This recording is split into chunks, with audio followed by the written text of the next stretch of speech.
Esse foi o último stories postado pela Vitória, às 23h21, do qual ela diz: bora para casa descansar que amanhã tem mais. Vocês podem observar que é exatamente o momento que ela estava no ponto de ônibus.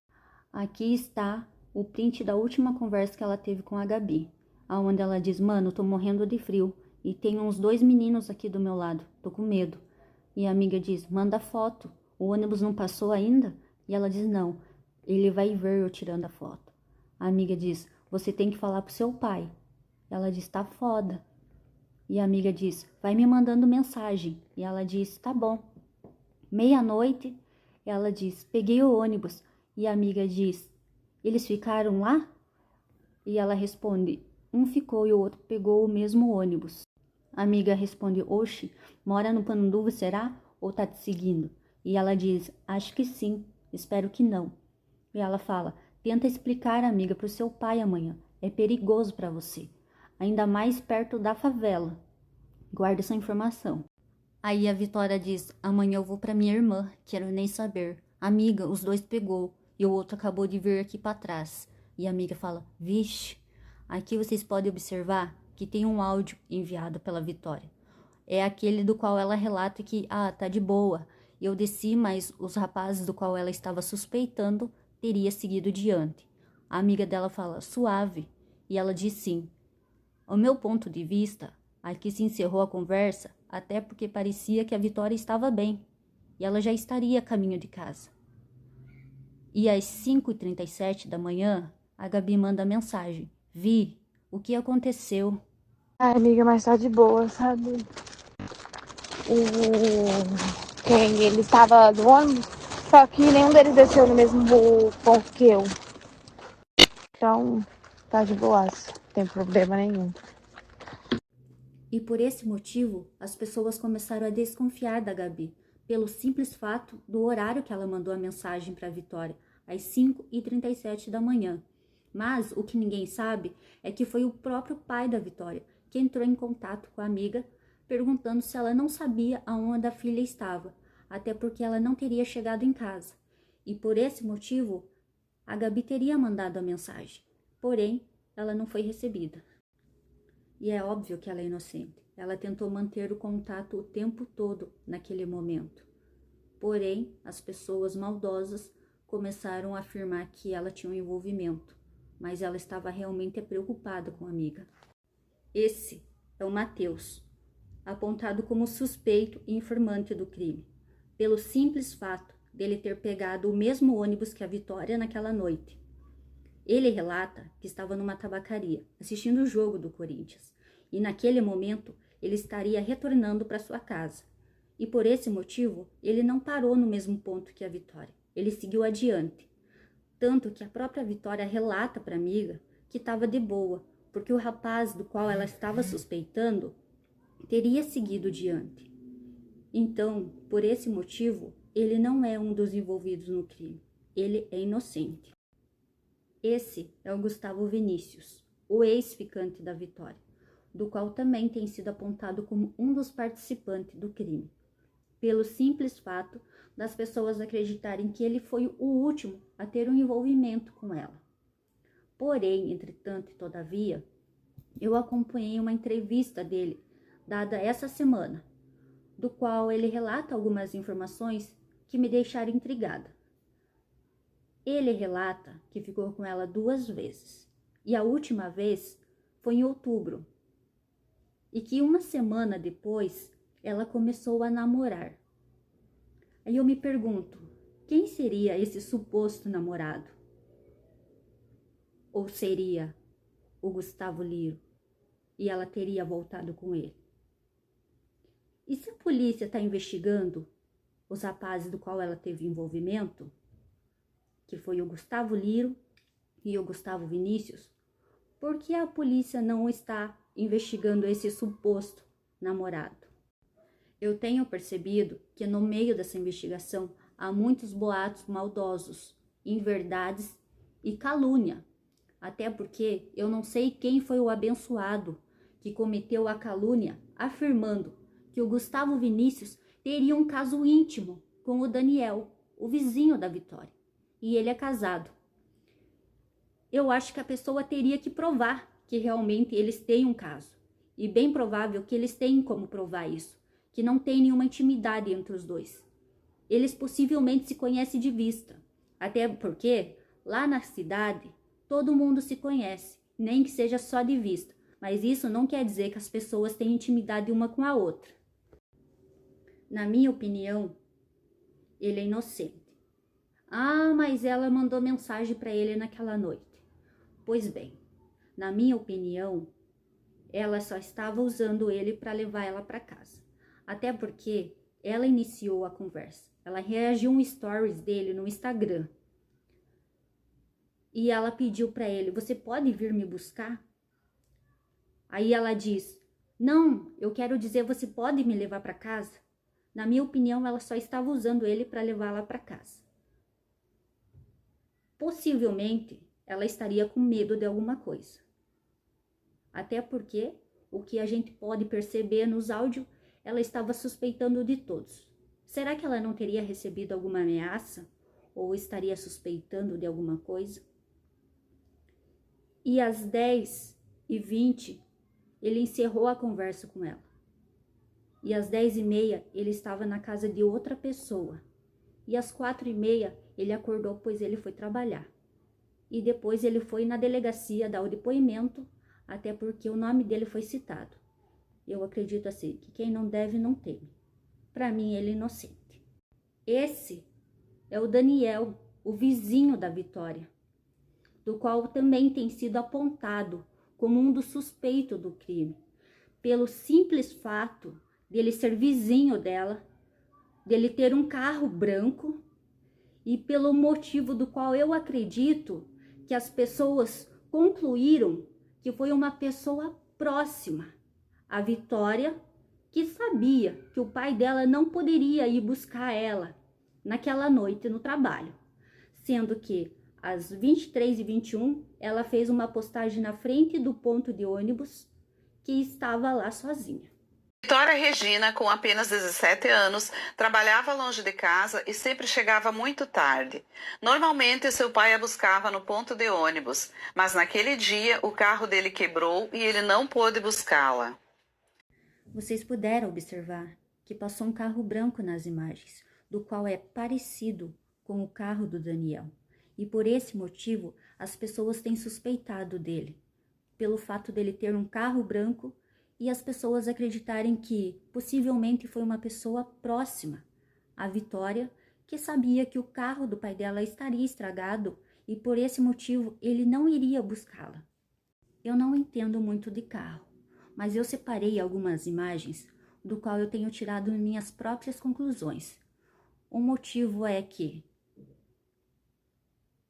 há uma diferença do carro do Daniel, que no caso seria um Corsa, para o carro da imagem que passa naquela noite. Vocês podem observar que o carro do Daniel, que no caso é o Corsa, tem o vidro traseiro mais largo e o das imagens é mais estreito. O farol do carro do Corsa é mais baixo e o das imagens é mais alto. O que tem de parecido é a cor, os vidros fumê e a roda preta. Fora isso, a gente não tem como ver a placa do carro. E para mim, isso daqui é um sedã e esse é o Corsa do Daniel. Realmente, o cachorro é muito mais inteligente do que muita gente por aí. Ele encontrou 2 fios de cabelo e uma mancha no porta-mala. Porém, as pessoas estão alegando e algumas até afirmando que seria o cabelo da Vitória. Porém, o que as pessoas esqueceram que a irmã dela também esteve nesse carro, quando ele auxiliou a família nas buscas dela, enquanto ela estava sumida, e também esteve presente no velório da Vitória. Provavelmente esse fio de cabelo, que tem uma genética parecida com a da Vitória, possa ser da irmã dela, e a mancha, nem sempre o luminol detecta o sangue. Eu acredito que vai dar negativo. Outro fato que precisa ser esclarecido, do qual eu não vejo a mídia falando, pelo simples fato dele ter uma foto do Maicon, o outro suspeito, no celular dele. A verdade é que a própria polícia teria pedido para o Daniel a placa do carro do Maicon, porque ele foi apontado como um dos suspeitos, até porque as pessoas estão alegando que o carro que passa nas imagens é um carro prata. Mas o que nós podemos observar é um carro branco. E como o Daniel não sabia qual era a placa do carro do Maicon, e ele estava disposto a ajudar a família nas investigações e até mesmo a polícia, ele mesmo foi lá pessoalmente e tirou uma foto da placa do carro do Maicon. E depois saiu um comentário que o Maicon teria ligado para o Daniel, sendo que isso é verdade. O Maicon realmente ligou para o Daniel para perguntar o porquê que ele tirou uma foto da placa do carro dele, sendo que foi a própria polícia que pediu para o Daniel a placa do carro dele e foi a própria polícia que falou para o Maicon que foi ele que deu a placa do carro dele. Ou seja, está havendo um jogo sujo, talvez para um ficar contra o outro e talvez para eles contarem a verdade. E um dos motivos que o Maicon foi apontado como suspeito foi que uma testemunha, do qual eu acredito que seja o Matheus, que relatou que ele viu um carro cinza, o carro que passou com alguns rapazes dentro do carro e ele viu próximo naquela noite. Mas ele não disse que era o carro do Maicon, que era um Corolla, e até porque as pessoas estavam comentando que era um Honda Civic, depois comentaram que era um sedã e depois comentaram que era um Corolla. E prata ainda. Mas na imagem a gente percebe que é um carro branco. Se as pessoas estão afirmando que aquele era um carro prata, estão equivocadas. E vocês podem observar que estão tentando inverter a história. No meu ponto de vista, estão procurando pelo em ovo. Estão tentando incriminar pessoas inocentes, do qual eu acho uma grande injustiça. Outro detalhe, do qual as pessoas estão afirmando que ele teria uma imagem no celular dele, do qual seria do trabalho da Vitória até a casa dela. Só que isso é mentira. E o suposto vídeo encontrado no celular do Daniel é onde ele vai até uma cachoeira, do qual uma abençoada de uma pastora revela para ele que ela teve uma visão, que teria um corpo em um rio. Aí ele comenta, pastora, pode ser lá na cachoeira, onde as pessoas costumam ir tomar banho. Olha só, pastora, eu acho que tem que investigar a senhora também. Dando continuidade. Por esse motivo, ele tem o celular do qual ele filma até essa cachoeira. Portanto, a hora que ele chegou lá, já tinham os policiais, estavam colocando a fita, porque realmente teriam encontrado um corpo, do qual ele achou que pudesse ser da Vitória. Até porque, no início, as pessoas começaram a postar no Instagram a notícia que o corpo da Vitória teria sido encontrado. Porém, era da dona Edna. Concluindo o caso do Daniel. Na minha opinião, ele é inocente. Podem procurar no carro, tanto que a perícia é ótima. Não subestime a inteligência dos peritas. Os resultados irão dar negativo, podem investigar a casa dele e não irão encontrar nada. As imagens estão tentando inverter e criar uma inverdade para tentar incriminar uma pessoa inocente. Como eu havia dito, estão procurando pelo em ovos. Até porque, como que pode? Suspeitaram até do pai da Vitória. Eu fiquei indignada com essa notícia. Não é possível que vocês chegaram a pensar que esse senhor teria algum envolvimento. Ah, mas ele tinha muitos conflitos com a filha. Gente, ele é o pai da menina. Como todo pai cuidador, ou quase todos que deveriam ser e proteger os seus filhos, ele cumpriu o papel dele.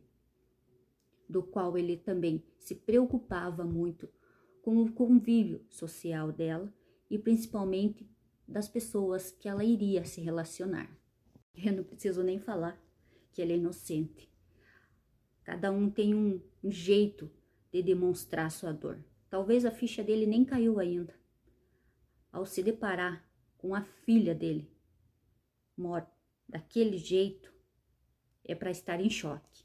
Talvez ele desabe a hora que ele descobrir quem foi o verdadeiro autor do crime. Maicon tem sido como um dos principais suspeitos desse crime. Porém, tem algumas dúvidas do qual eu fico me questionando a respeito se realmente ele é um envolvido do crime. Eu tenho algumas dúvidas. No meu entendimento, ele foi apontado como um dos suspeitos pelo fato das pessoas alegarem que era o carro dele que passou nas imagens, sendo que o carro era branco. E alguém comentou que era um carro cinza. E por esse motivo começaram a suspeitar dele pelo simples fato dele morar perto da Vitória e as pessoas acreditarem que foi uma pessoa próxima que sabia que o pai dela não iria buscar ela naquela noite. Aí eu lhe pergunto, a pessoa do qual apontou ele como suspeito teria como comprovar que era ele que estava lá? Se era o carro dele que estava lá? Porque falar qualquer um fala. Inventaram até que um teria um caso com o outro, que o pai da Vitória teria envolvimento. São muitas inverdades. Então isso não quer dizer que realmente era ele que estava lá. Tem que provar.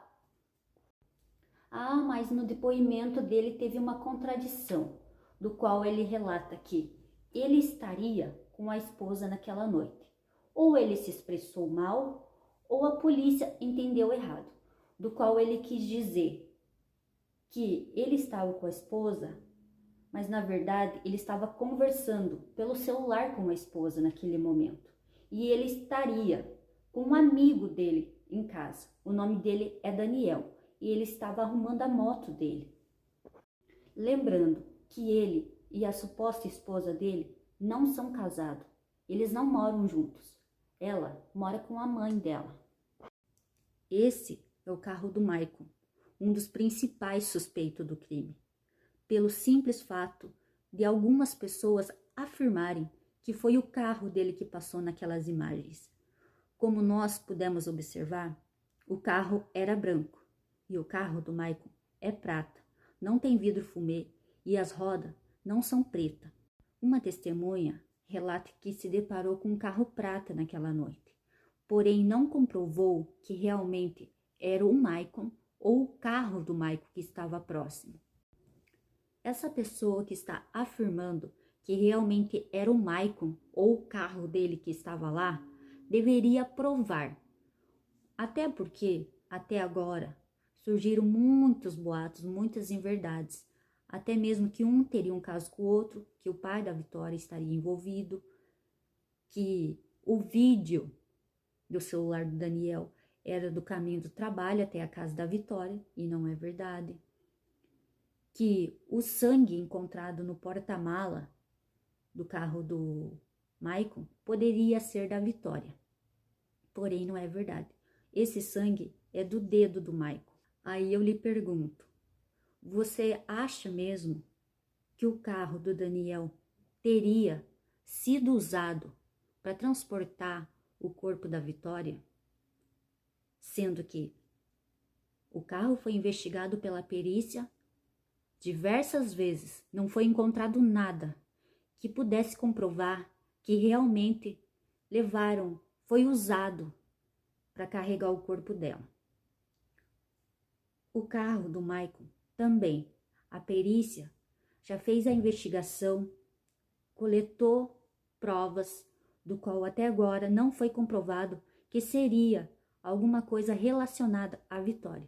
E o possível cativeiro da casa do Maicon, do qual as pessoas alegam que foi limpado, simplesmente foi pelo motivo de realmente a mãe dele ter limpado a casa. Até porque o luminol não detecta somente o sangue, também produtos de limpeza. A perícia pode fazer a investigação, até porque não vai encontrar o sangue da Vitória, porque ela não esteve lá. Surgiu um comentário do qual o Maicon teria dito: deu merda filmar o meu carro. O contexto verdadeiro foi no sentido dele ter ficado puto pelo fato do Daniel ter tirado foto da placa do carro dele. Ele ficou de cara como qualquer um ficaria, porque estão suspeitando dele. É óbvio que ele ficaria de cara. E por que filmaria o carro dele se ele não tem nenhum envolvimento? Esse é o verdadeiro contexto dessa frase dita por ele. Existe uma outra frase do qual o Maicon teria dito. E o contexto é: eu vou contar quem estava comigo. E a mídia tem invertido essa fala. Até porque ele estava se referindo que ele iria contar quem é que estava com ele na casa dele aquela noite. Não que ele vai contar quem participou do crime, porque não existe isso. É aí que ele contou quem era um amigo que estava com ele naquela noite na casa dele. Esse é o Daniel, que tem recebido ameaças e perdeu o emprego por causa dos boatos maldosos e o envolvimento dele num crime que ele nem cometeu. Vocês têm reparado na gravidade que essas acusações têm prejudicado muitas pessoas inocentes que não têm envolvimento no crime? Gente, pessoas inocentes podem perder vidas. Não cometam uma injustiça. Não façam nada do qual vocês não têm certeza ainda. Isso pode acabar com a vida de uma pessoa. A intenção é descobrir quem são os verdadeiros autores do crime, para que a família tenha um pouco de paz ao descobrir que a justiça será feita e não punir pessoas inocentes. Outro detalhe do qual as pessoas não sei da onde que tiraram, que essa senhora que foi encontrada morta na cachoeira, na mesma semana que o corpo da Vitória foi encontrado, foi a babá do Maicon, sendo que a mãe dele desconhece essa inverdade. Já aproveitando o embalo que estamos falando da dona Edna, que também foi encontrada morta na mesma semana da Vitória, eu cheguei a pensar que, até porque essa senhora, ela já teve passagem na polícia, já teve envolvimento com drogas, e a minha dúvida e a minha pergunta é: elas não teriam sido mortas pelos mesmos indivíduos? Vocês lembram aquela informação do qual eu falei? Guarda essa informação, do qual a amiga relata sobre o perigo dela estar próximo à favela, e também a própria Vitória teria mandado um áudio do qual teria passado um carro por ela com alguns caras. Ela não falou para a amiga dela: passou um carro com um cara ou com dois caras e mexeram comigo. Ela havia dito uns caras. No meu entender, era mais de dois. E no áudio ela relata: estão voltando. E ela parece um pouco assustada. E de repente ela diz: entraram para a favela. Porém, a minha pergunta é: que carro era esse? No caso, seria esse branco que teria passado? Quem são esses caras? Eles foram dar depoimento? Teria alguma imagem que pudesse mostrar se realmente eles entraram na favela? Ou se eles esperaram ela chegar à rua escura de mata e retornaram? Ou será que não teriam abordado ela nesse momento? Até porque esse crime, na minha opinião, ou foi um feminicídio, do qual algum envolvido com ela teria tirado a vida dela por ciúmes, ou alguns envolvidos com a vida do crime. Surgiu uma nova testemunha, do qual relata que teria ouvido gritos durante aquela noite e possivelmente poderia ter sido a Vitória, no qual teria gritado: "Me solta, você está me machucando". Ao meu entender, uma pessoa que diria isso estaria falando para uma pessoa conhecida, para ela soltar ela. Se fosse uma pessoa desconhecida, ela gritaria por socorro. Possivelmente poderia ter sido a Vitória, do qual ela discute com uma pessoa do qual ela teria alguma intimidade ou até mesmo conhecia a pessoa que teria abordado ela, justamente na rua escura, onde não tem iluminação, não tem câmeras e não tem vizinhos. E uma das minhas dúvidas é se realmente aquele carro entrou para a favela ou se eles não esperaram dar o tempo dela chegar na rua escura e retornaram, e nesse momento ela teria sido abordada. Confesso que no início dessa investigação eu cheguei a pensar do qual ela teria um envolvimento com alguém relacionado ao crime e por algum motivo ela foi cobrada pelo simples fato dela estar se relacionando com essa pessoa, do qual teria cometido algum erro e teria sido cobrado.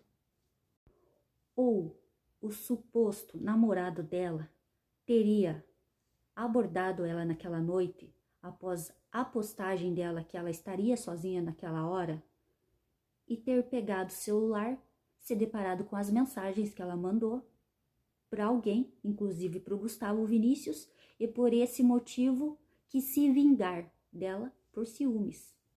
Suponhamos que ela teria um envolvimento com alguém, do qual nós desconhecemos. Até porque o próprio Gustavo Vinícius relata que, uma semana depois, ela teria começado um novo namoro, do qual não temos conhecimento. A gente não sabe se é um outro indivíduo do qual ela conheceu e se relacionou, ou até mesmo teria sido o Gustavo Liro e ela teria reatado o namoro com ele. Lembrando que o próprio Gustavo Vinícius questiona ela sobre o namoro e ela relata que estaria solteira. E se o indivíduo do qual ela estaria se relacionando não teria aceitado o fim do relacionamento e por ciúmes teria tirado a vida dela? E quem sabe ele teria abordado ela naquela noite, até porque ela postou que estava naquele horário e sozinha no ponto de ônibus. E ela não foi abordada por esse suposto namorado e teria levado para um cativeiro ou até mesmo para casa dele ou de algum conhecido, do qual ela permaneceu 2 dias sendo torturada, no qual a perícia afirmou que ela foi que tinha indícios de que ela foi dopada e também foi raspada o cabelo dela. Eu não sei exatamente se rasparam com uma máquina de cortar o cabelo ou se apenas cortaram, até porque teriam dito que teriam separado do corpo dela, mas o que realmente foi revelado que ela teve um corte profundo e pegou a aorta, do qual fez ela sangrar muito, e esse foi o motivo do qual ela morreu. Outra suposição, do qual aqueles mesmos indivíduos do qual mexeram com ela naquela noite não teriam abordado ela, até porque a perícia relata que nos laudos foi comprovado que ela foi estupro por mais de um indivíduo, ou seja, o crime foi cometido por pessoas que têm experiência no crime, do qual não deixaram pistas que até mesmo a polícia tem se confundido nas investigações e tem dificuldade para chegar ao verdadeiro autor do crime. E esse daqui é o Gustavo Liro. Eu não havia dito nada sobre ele ainda, até porque ele foi um dos primeiros a dar depoimento na delegacia e logo após foi liberado. Então, para mim, ele não era apontado como suspeito. Porém, hoje eu me deparei com uma reportagem da família da Vitória, do qual eles relatam que no dia eles teriam mandado a mensagem para ele relatando sobre o sumiço da Vitória. E ele teria respondido somente no dia seguinte. E teria respondido apenas com ok. E após teria bloqueado a família. Ele é o rapaz do qual faz uma story após ter saído da delegacia, alegando que ele não teria nenhum envolvimento. E outra pessoa alega que a Vitória teria ido no estúdio de tatuagem dele e teria perguntado para ele quanto custaria para escrever Gustavo no pulso. Ou seja, ela ainda mantinha um relacionamento com ele. Eu não estou afirmando nada sobre esse rapaz, até porque as poucas informações que eu tenho a respeito dele não são suficientes para chegar a alguma conclusão. Porém, no meu ponto de vista, ele seria o meu suspeito principal, do qual eu iria investigá-lo mais profundo, o seu telefone, a sua casa e qual seria o envolvimento dele com a Vitória. Pode ser que ele não tenha nenhuma participação no crime da Vitória, mas eu também não garanto do qual ela não teria sido cobrada pelo simples fato dela ter se envolvido com ele. No momento, essa é a minha leitura que eu tenho do caso da Vitória. Não tenho certeza de nada, são apenas suposições e dúvidas. Eu espero que a polícia chegue em breve até os verdadeiros autores do crime e esperamos por justiça. Peço desculpa se eu disse alguma coisa errada. A minha intenção não é prejudicar ninguém, só estamos esperando por justiça. Eu sei que a justiça humana é falha, mas a justiça divina nunca falha. Que a justiça seja feita, mas que a injustiça não seja cometida. E se realmente a polícia estiverem dispostos a encontrar o verdadeiro autor do crime, ou os autores, não cometerão nenhuma injustiça com pessoas inocentes.